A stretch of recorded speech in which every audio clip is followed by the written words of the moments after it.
নমস্কার বন্ধুরা, আমি সোমা গোপালে হেসেলে আপনাদের সবাইকে স্বাগত।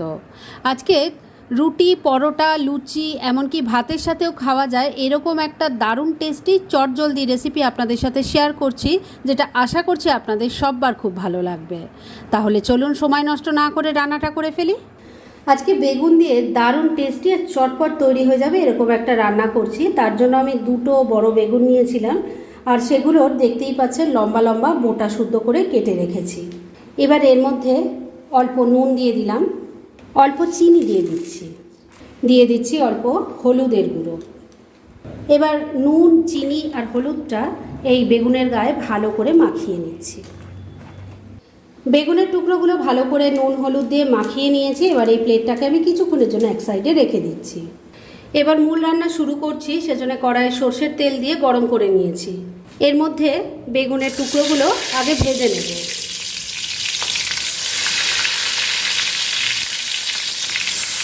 প্রথম ব্যাচের 3 টুকরো বেগুন ভাজার জন্য বসিয়ে দিয়েছি। এগুলোকে এবার মিডিয়াম ফ্লেমে রেখে উল্টে পাল্টে লাল লাল করে ভেজে নিচ্ছি। প্রথম ব্যাচের 3 টুকরো বেগুন উল্টে পাল্টে ভালো করে ভেজে নিয়েছি। এবার এগুলোকে তুলে নিচ্ছি, আর এইভাবে সব কটা ভেজে নিয়ে তারপর নেক্সট স্টেপের দিকে এগোচ্ছি। সমস্ত বেগুনের টুকরোগুলো দেখুন ভালো করে ভেজে তুলে নিয়েছি। এবার এই রান্নার একটা মশলা বানাবো। সেজন্য প্যানের মধ্যে অল্প জল নিয়ে ভালো করে গরম করে নিয়েছি। এর মধ্যে প্রথমেই দিয়ে দিচ্ছি ছোট ছোট 2 টুকরো আদা, দিয়ে দিচ্ছি 4 টুকরো টমেটো। এখানে ছোট সাইজের 2টো টমেটো আছে, সেটাকে মাঝখান দিয়ে ভাগ করে নিয়েছি। এর সাথে দিয়ে দিচ্ছি একটা শুকনো লঙ্কা আর 2টো কাঁচা লঙ্কা। এবার ফ্লেমটাকে মিডিয়ামে রেখে এই মশলাটাকে খুব ভালো করে বয়েল করে নিচ্ছি। আর এই মশলা যতক্ষণে বয়েল হচ্ছে ততক্ষণে এই রান্নার আরেকটা মশলা বানিয়ে নেব। তার জন্য আমি প্লেটে সাজিয়ে রেখেছি। এখানে 7-8টা কাজু বাদাম আছে আর 1 টেবিল স্পুন এখানে পোস্ত আছে। এটাকে প্রথমে আমি শুকনো গুঁড়ো করে নেব, আর তারপর পরিমাণ মতো জল দিয়ে বেটে মিহি পেস্ট তৈরি করে নিচ্ছি।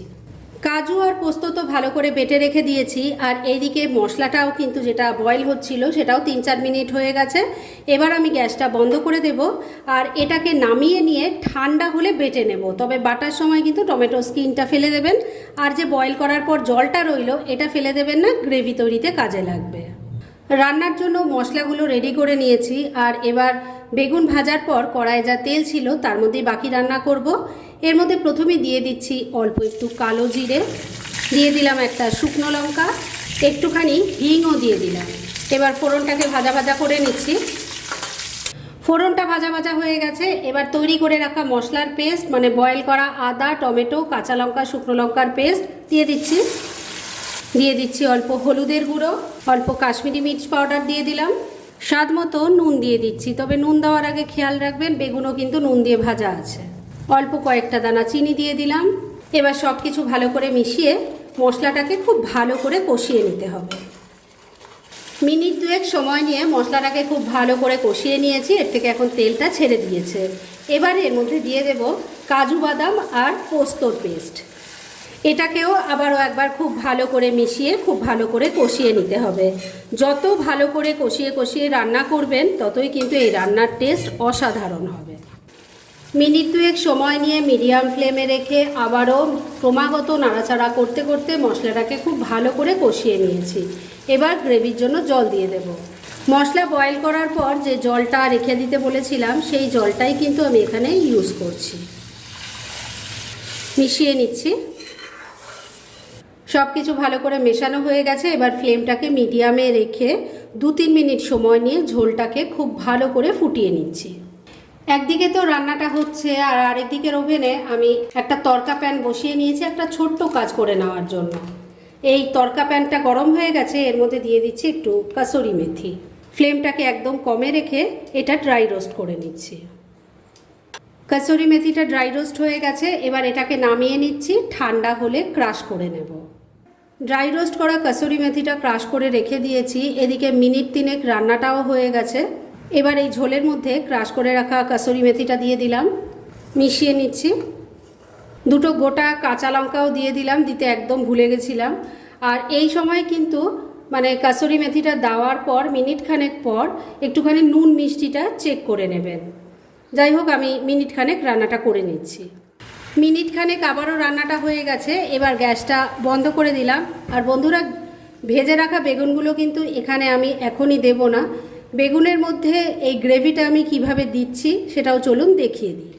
ভেজে রাখা বেগুনগুলো একটা প্লেটের মধ্যে নিয়ে নিয়েছি। এবার গ্রেভিটা এর ওপর দিয়ে দিচ্ছি। এইভাবে গ্রেভিটার সাথে বেগুন ভাজা যদি মিশিয়ে দেওয়া হয় তাহলে বেগুন বেশি নরমও হয় না আর খেতেও ভালো লাগে। গ্রেভিটা ঢেলে দিয়েছি, দেখুন দেখতেই কতটা সুন্দর লাগছে। এটা কিন্তু আপনারা রুটি, পরোটা, ভাত সব কিছুর সাথে পরিবেশন করতে পারবেন। অন্যদিকে ঠাকুরের ভোগেও কিন্তু এটা দেওয়া যায়। আগে যদি এভাবে না বন্ধুরা ট্রাই করে থাকেন, সবার কাছে রিকোয়েস্ট করব একবার হলেও ট্রাই করুন, আর তারপর কেমন লাগলো সেটা প্লিজ কমেন্ট করে জানাবেন। ফ্রেন্ডস, আমার আজকের এই দুর্দান্ত স্বাদের বেগুনের রেসিপি একদম রেডি হয়ে গেছে এবং আমি সার্ভ করে দিয়েছি। এটা রুটি, পরোটা, লুচি এমনকি ভাতের সাথেও খেতে খুবই ভালো লাগবে। সেটা একবার ট্রাই করুন, তাহলেই বুঝতে পারবেন।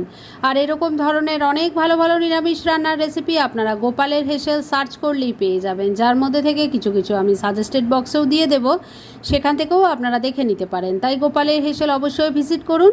আর আপনারা কেমন ধরনের রেসিপি চাইছেন সেটাও কিন্তু আমাকে জানাতে পারেন। আমি চেষ্টা করব সেই সব রেসিপিগুলো আপনাদের সাথে শেয়ার করার। আর আমার আজকের এই রেসিপি যদি আপনাদের ভালো লাগে আর ইউজফুল বলে মনে হয়, তাহলে যারা এখনও আমার চ্যানেলটাকে সাবস্ক্রাইব করেননি তারা প্লিজ সাবস্ক্রাইব করুন। তাহলে আজকের মতো এখানেই শেষ করছি। পরদিন আবার এরকমই কোনো ভালো রেসিপি নিয়ে চলে আসব। আপনারা সবাই খুব ভালো থাকুন, সুস্থ থাকুন।